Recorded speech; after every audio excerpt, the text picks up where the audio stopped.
اگر آپ اپنے قلب کو اتنا پاک کر لیں کہ اس میں سے طاغوت نکل جائے، اگر آپ اپنے قلب کو اتنا پاک کر لیں کہ اس کے اندر سے ہر طرح کا باطل نکل جائے، شر نکل جائے، اور آپ اپنے قلب کی پاکیزگی حاصل کرنے کے بعد اللہ کو جو نہ زمینوں میں سما سکتا ہے نہ آسمانوں میں مگر قلب مومن میں سما سکتا ہے، اللہ کو دعوت دیں کہ وہ اپنے اس گھر میں تشریف لائے، تو پھر کیا ہوتا ہے؟ پھر جو شعور پھونٹتا ہے وہ اللہ کے نور سے بھی جانتا ہے۔ اسی وجہ سے یہ کہا گیا ہے، نبی کریم صلی اللہ علیہ وآلہ وسلم کی دعا ہے کہ اللہ مجھے چیزوں کو ویسا دکھا جیسی کہ وہ ہیں، نہ کہ جیسی کہ وہ نظر آتی ہیں۔ سورۃ الکہف میں پورا یہ ذکر ہے اس بات کا کہ پرسیپشن میں اور ریئلٹی میں فرق کیا ہوتا ہے۔ تو چیزوں کو جب آپ ریئلٹی میں دیکھنے لگ جاتے ہیں، اس لیے کہ آپ نور خدا سے دیکھ رہے ہوتے ہیں، اس کے اکثر گفتگو میں سنتے ہیں کہ آج کل کے بچے تو مادر پدر آزاد ہیں۔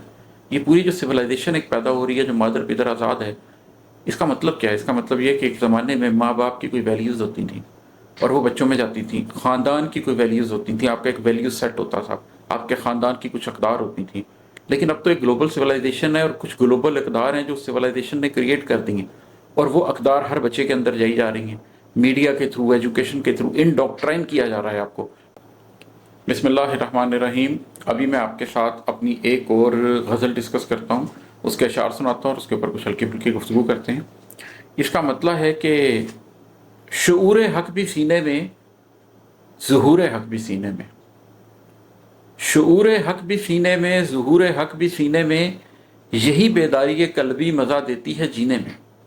ہم عمومی طور پر یہ سمجھتے ہیں کہ جو ہماری ریشنل تھاٹس ہیں، جو ہمارا شعور ہے، وہ ہمارے ذہن کے اندر پیدا ہوتا ہے، اس کا تعلق صرف ذہن سے ہے، اور ہم یہ سمجھتے ہیں کہ جو ہمارے جذبے ہیں ان کا تعلق دل سے ہوتا ہے۔ لیکن جب ہم قرآن کو کھول کے دیکھتے ہیں تو ہمیں پتہ چلتا ہے کہ قرآن تو کہتا ہے کہ دل مردہ ہو جاتے ہیں، دل زندہ ہو جاتے ہیں۔ قرآن تو قلوب کی بات کرتا ہے، اس عضو روحانی کی بات کرتا ہے جو جہاں زندہ ہو جاتا ہے یا مردہ ہو جاتا ہے، جس کے اندر روح بستی ہے۔ تو جب آپ کی شعور، آپ کی سوچ کچھ سوچتی ہے تو اس سے صرف اوپینین بلڈ ہوتے ہیں، اس سے ایمان بلڈ نہیں ہو سکتا، اس سے یقین کامل بلڈ نہیں ہو سکتا، اس سے آپ کنوکشن کے اس لیول کے اوپر نہیں آ سکتے ہیں، وہ ایک سوچ رہتی ہے۔ جب آپ اپنے کسی جذبے کو محسوس کرتے ہیں تو اس سے بھی ایک احساس پیدا ہو سکتا ہے، ایک اوپینین پیدا ہو سکتا ہے، لیکن اس سے آپ حق تک نہیں پہنچ سکتے۔ لیکن جب آپ کا یہ جسمانی عضو جس کو آپ دل کہتے ہیں، یہ صرف احساسات کا ڈیٹا اکٹھا کرے اور قلب کے سامنے حاضر کر دے، جب آپ کا یہ ذہن جس کو آپ ایک شعوری عضو کے طور پر، ایک انسانی عضو کے طور پر جانتے ہیں کہ صرف چیزوں کا ڈیٹا اکٹھا کرے، ریشنلائز کرے اور پھر قلب کے سامنے پیش کر دے، لیکن حقیقی شعور قلب میں پیدا ہو، وہ قلب جو اللہ کے نور سے دیکھتا ہے، وہ قلب جس کی اس حد تک صفائی کی جا چکی ہے کہ باطل اس میں سے جا چکا ہے، طاغوت اس میں سے جا چکا ہے، تو پھر شعور حق سینے میں پیدا ہوتا ہے، ظہور حق بھی سینے میں، اور پھر اس سینے کے اندر حق کا ظہور ہوتا ہے۔ حق کیا ہے؟ حق تعالیٰ، اللہ۔ اگر آپ اپنے قلب کو اتنا پاک کر لیں کہ اس میں سے طاغوت نکل جائے، اگر آپ اپنے قلب کو اتنا پاک کر لیں کہ اس کے اندر سے ہر طرح کا باطل نکل جائے، شر نکل جائے، اور آپ اپنے قلب کی پاکیزگی حاصل کرنے کے بعد اللہ کو جو نہ زمینوں میں سما سکتا ہے نہ آسمانوں میں مگر قلب مومن میں سما سکتا ہے، اللہ کو دعوت دیں کہ وہ اپنے اس گھر میں تشریف لائے، تو پھر کیا ہوتا ہے؟ پھر جو شعور پھونٹتا ہے وہ اللہ کے نور سے پھونٹتا ہے۔ تو شعور حق بھی سینے میں، ظہور حق بھی سینے میں۔ پھر جب آپ کے سینے کے اندر یہ شعور ہوتا ہے اور آپ کے سینے کے اندر یہ ظہور حق ہوتا ہے، یہی بیداری قلبی مزہ دیتی ہے جینے میں۔ جب قلب کے اندر یہ بیداری آ جائے، قلب اس طرح سے جاگ اٹھے اور چیزوں کو ویسا دیکھنے لگے جیسے کہ وہ ہیں۔ دجال کی ایک آنکھ ہوگی، یہ فزیکل بات نہیں ہو رہی۔ پوری حدیث کیا کہتی ہے؟ پوری حدیث کہتی ہے کہ دجال کی ایک آنکھ ہوگی اور اللہ رب العزت کی دو آنکھیں۔ تو اگر اللہ رب العزت کی دو فزیکل آنکھیں تو نہیں ہیں، تو جب کمپیریزن ہو رہا ہے تو دجال کی بھی کوئی ایک فزیکل آنکھ تو نہیں ہے۔ ہم یہ بات نہیں کر رہے، دجال کی صرف ایک آنکھ ہے، ظاہر کی آنکھ، باطن کی آنکھ ہی نہیں ہے اس کے اندر، باطن خالی ہے اس کا۔ لیکن اللہ ظاہر و باطن کا جاننے والا ہے، اللہ باہر کو بھی جانتا ہے اور باطن کو بھی جانتا ہے۔ اسی وجہ سے یہ کہا گیا ہے، نبی کریم صلی اللہ علیہ وآلہ وسلم کی دعا ہے کہ اللہ مجھے چیزوں کو ویسا دکھا جیسی کہ وہ ہیں، نہ کہ جیسی کہ وہ نظر آتی ہیں۔ سورۃ الکہف میں پورا یہ ذکر ہے اس بات کا کہ پرسیپشن میں اور ریئلٹی میں فرق کیا ہوتا ہے۔ تو چیزوں کو جب آپ ریئلٹی میں دیکھنے لگ جاتے ہیں، اس لیے کہ آپ نور خدا سے دیکھ رہے ہوتے ہیں، یہ اس کے اوپر شعر ہے کہ شعور حق بھی سینے میں، ظہور حق بھی سینے میں، یہی بیداری قلبی مزہ دیتی ہے جینے میں۔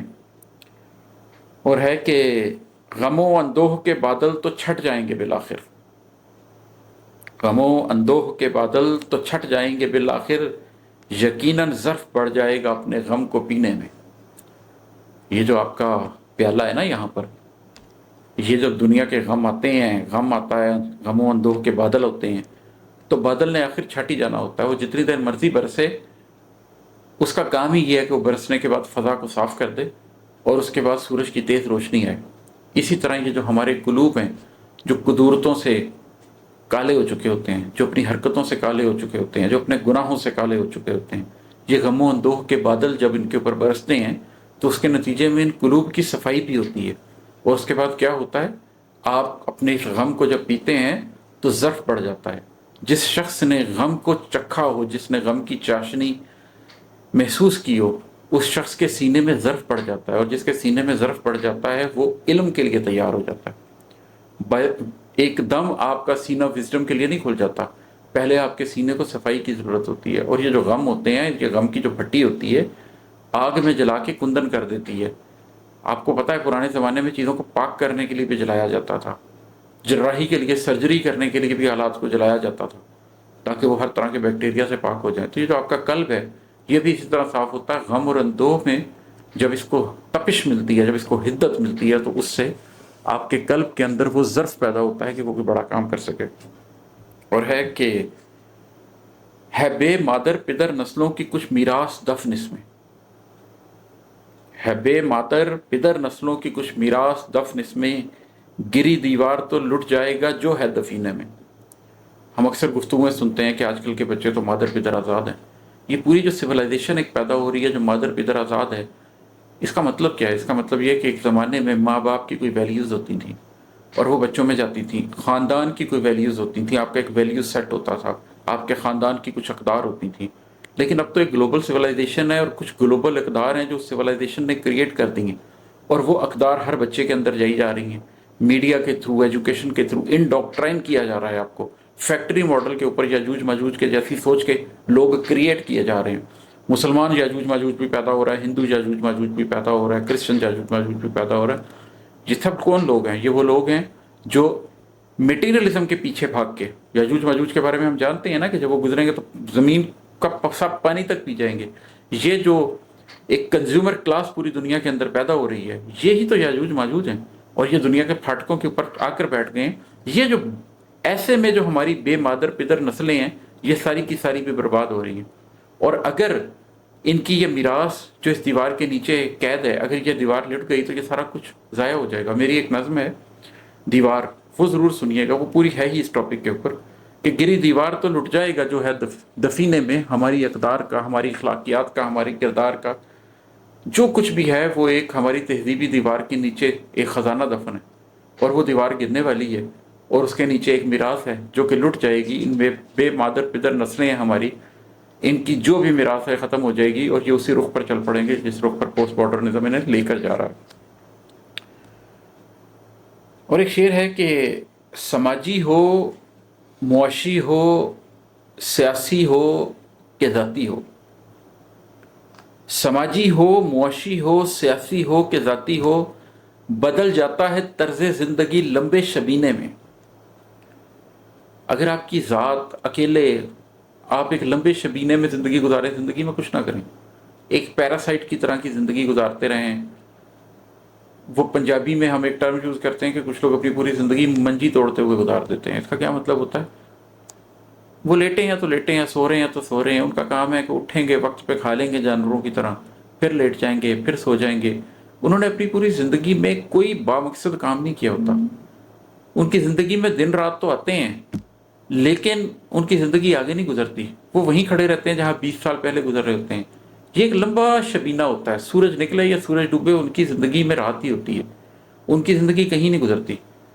تو طرز زندگی بدل جاتا ہے ان لوگوں کا لمبے شبینے میں جو سوئے رہتے ہیں، جو اپنی پوری زندگی سو کے گزار دیتے ہیں، پوری جوانی سو کر گزار دیتے ہیں۔ حقیقی سونے کی بات نہیں کر رہا، ان کا اندر سویا رہتا ہے، ان کی سوچیں سوئی رہتی ہیں، ان کے جذبے سوئے رہتے ہیں، اور وہ ایک بے معنی زندگی گزار کے مر جاتے ہیں۔ تو جو شخص ایسی زندگی گزار رہا ہوتا ہے اس کا پورا طرز زندگی بدل جاتا ہے، کیونکہ ایک لمبے شبینے کا شکار ہوتا ہے، وہ زندگی میں کچھ حاصل نہیں کر سکتا۔ لیکن یہ صرف ذاتی بات ہے، سماجی ہو، معاشی ہو، سیاسی ہو کہ ذاتی ہو، بدل جاتا ہے طرز زندگی لمبے شبینے میں۔ یہ ہر جگہ ہوتا ہے۔ ہماری قوم کی سماجی اقدار اب کیا ہیں؟ ہم پچھلے 74 سال سے کیا کر رہے ہیں؟ ہماری پوری قوم 74 بھی نہیں، اب تو 77 سال ہو گئے ہیں، ہم پچھلے 77 سال سے کیا کر رہے ہیں؟ پوری امت مسلمہ کیا کر رہی ہے جب سے ہم زوال کا شکار ہوئے ہیں پچھلے کئی سو سالوں سے؟ ہمارا پورا طرز زندگی، ہمارا پورا سماج بدل چکا ہے، ہماری سماجی اقدار بدل چکی ہیں۔ ہم نے ویسٹ سے ایک سماجی اقدار کا پورا پنڈورا باکس لیا ہے اور اس کو اپنا لیا، اور ہم اس کے اوپر ہی زندگی گزار رہے ہیں، اس لیے کہ سماجی طور پر ہم ایک لمبے شبینے کا شکار ہیں۔ امت مسلمہ ایک لمبے شبینے کا شکار ہے، چنانچہ ہماری سماجی اقدار ختم ہو چکی ہیں۔ معاشی اقدار ہماری کیا ہیں؟ ہم نے ایک سودی نظام کو اپنایا ہوا ہے، اور ہم مسلسل یہ کہتے رہتے ہیں کہ ہم سود کے خلاف نظام لے کر آنا چاہتے ہیں، لیکن ہمارے پاس کوئی پیپر ورک ہی نہیں ہے اس کا۔ اس کی وجہ کیا ہے؟ اس کی وجہ یہ ہے کہ یہ کہہ دینا بہت آسان ہے کہ اس موجودہ نظام کے جگہ پر ایک معاشی نظام لے آؤ، لیکن معاشی نظام اس طرح نہیں آتے۔ اللہ نے قرآن میں ہمیں کچھ رہنما اصول دیے تھے، ان رہنما اصولوں کے اوپر ہم ایک معاشرے کی بنیاد رکھتے اور کچھ سماجی اقدار کے اوپر کھڑے ہوتے۔ پھر وہ معاشرہ جب اپنی معیشت کو فروغ دیتا، آگے بڑھتا، اور وہ معاشرہ انسٹیٹیوٹس بناتا، تو معاشرہ ان اقدار کو سامنے رکھتے ہوئے انسٹیٹیوٹ بناتا۔ ہم اپنے معاشی انسٹیٹیوٹ بناتے، ان کے اپنے نام ہوتے، ان کا نام بینک نہ ہوتا، ان کے نام مانیٹری فنڈز نہ ہوتے، ان کے کوئی اور نام ہوتے۔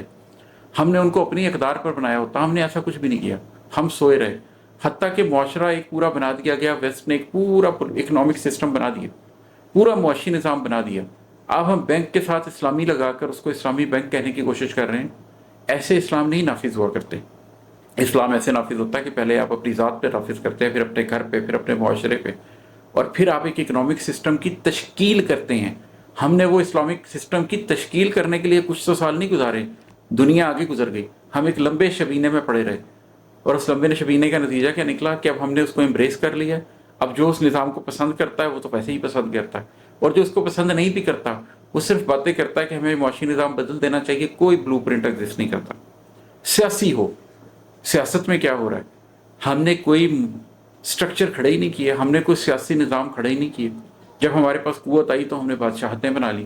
ہم نے کبھی کوئی پولیٹیکل سسٹم ایسا بنایا ہی نہیں جو ہمارے اخلاقی اقدار، ہمارے ان اقدار کے اوپر جو قرآن نے ہمیں بتائے ہیں، جو ہم سے کہا گیا ہے کہ آپس کے مشورے سے فیصلہ کر لیا گیا ہو، اس کے اوپر ہم کچھ بنا لیتے ہیں۔ ہم نے نہیں بنایا، ہم ایک لمبے شبینے میں سو رہے۔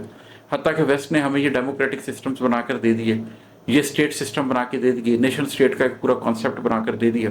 جب یہ سارا کچھ بنا کر ہمیں دے دیا گیا، ہم اس لمبے شبینے میں تھے، اب ہم اس کے مطابق زندگی گزار رہے ہیں۔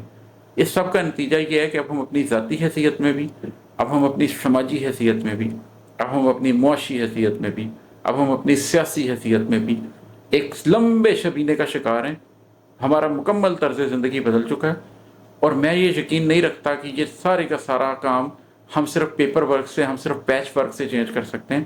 اس کا طریقہ یہی ہے کہ آخر زمان کے اندر جس طرح پہلے زمانے میں کیا گیا تھا، اپنے آپ کو ریٹریٹ کریں، ایک سسٹم کو کریٹ کریں اور پھر اس سسٹم کو پھیلائیں۔ اس کے علاوہ کوئی طریقہ نہیں ہے کہ مسلمانوں کی نشاط نو ہو سکے، نشاط ثانیہ کا ایک دور آغاز ہو سکے۔ تنوروں کے ابلنے تک انہیں سمجھا رہا تھا میں، تنوروں کے ابلنے تک انہیں سمجھا رہا تھا میں، میرے اپنے نہیں بیٹھے میرے اپنے سفینے میں۔ نوح علیہ السلام نے ایک کشتی بنانا شروع کی اللہ کے حکم سے۔ اللہ نے کہا کہ جب تک تنور نہیں ابلے گا تب تک سب ٹھیک ہے، جب تنور ابلنے لگے تو تم اپنے اہل ایمان کو لے کر اس کشتی کے اندر بیٹھ جانا، اور چیدہ چیدہ جانوروں کو لے کر یہ کشتی تمہیں بچا لے گی۔ آخری وقت میں بھی نوح علیہ السلام نے اپنے بیٹے کو آواز دی کہ بیٹے آ جاؤ، لیکن بیٹا نہیں مانا۔ اس نے کہا میں ابھی پہاڑ کی اوٹ لے لوں گا۔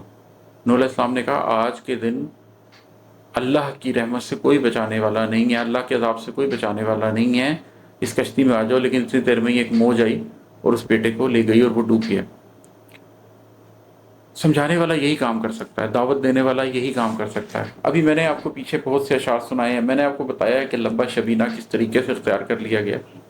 میرا بھی اپنا بھی یہ المیہ رہا ہے کہ میں پچھلے 12-14 سال سے اپنے آس پاس سب کو یہ بتانے اور سمجھانے کی کوشش کر رہا ہوں کہ ہم آخر زمان کے ایک دور میں ہیں، اور ہمیں بھی ایک چھوٹی سی کشتی بنانے کی ضرورت ہے، اس لیے کہ سیلاب آنے والا، میٹافوریکلی، اس لیے کہ وہ وقت آنے والا ہے جس کے اندر بستیوں نے اجڑ جانا ہے، اس لیے کہ وہ وقت آنے والا ہے جس کے اندر ہم ایک پیرل تہذیب چھوٹی سی کریٹ کر کے اس کے اندر زندہ رہیں اصحاب کہف کی طرح، تو ہی بچ سکتے ہیں، ورنہ نہیں بچ سکتے۔ تنوروں کے ابلنے تک انہیں سمجھا رہا تھا میں، میرے اپنے نہیں بیٹھے میرے اپنے سفینے میں۔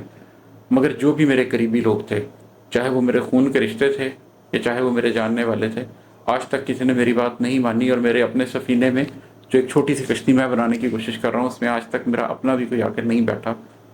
یہ ایک تکلیف ہے، ایک کرب ہے، لیکن آپ کو چھوٹی سی کشتی تو بنانی ہی ہوتی ہے. تو وہ کشتی بہرحال میں بنا رہا ہوں. گریباں چاک تھا پر سی لیا ہے اب اماد احمد.